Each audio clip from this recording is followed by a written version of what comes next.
So for this episode, kakabitan natin ng tela yung suit natin. So ganito lang kaliit yung tela, ikakabit natin dun sa harap ng suit natin. At i-draping natin yan ng very light. Ayan, nakikita nyo, ayan, ganyan lang. Lalagyan lang natin ng tela ng ganyan. And then, isi-check natin kung tama na ba yung pagka-drape. And then, saka natin i-hand stitch. I-hand stitch lang natin dahil ayoko nang i-makina to. May hirapan lang ako, hindi industrial yung makina ko. So mas madali siya if hand stitch. So itatahi natin siya sa ilalim at yung doong parte sa may taas. Ayan. If ever kung gagamit kayo ng tela, wag yung stretch kasi ito stretch dahil it can pull the suit pataas.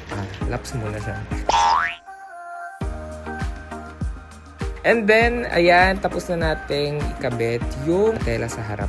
So, gugupitin lang natin yung portion na gagamitin natin para dun sa tela na ilalagay natin sa likod. So, yung next natin ilalagay for this episode is itong tela sa likod.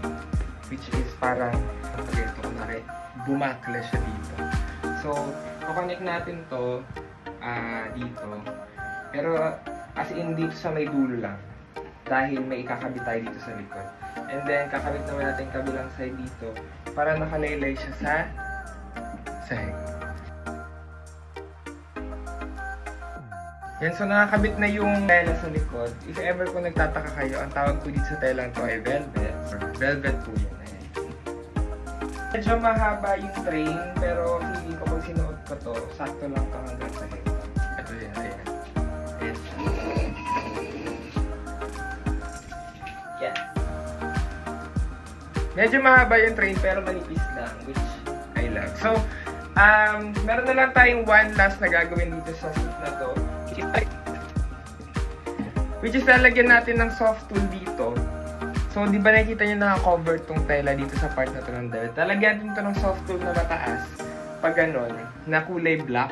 Para pag ganon, para pag nakaharap, meron kang pag ganon sa likod. So, ayun na lang yung gagawin natin and matatapos na tong suit. If ever naamas nyo tong suit na to i-rent after nyang ma-renovate, ilalagay ko dun sa caption kung saang IG nyo, pwede i-message para ma-rent nyo to. Ayun lang, thank you!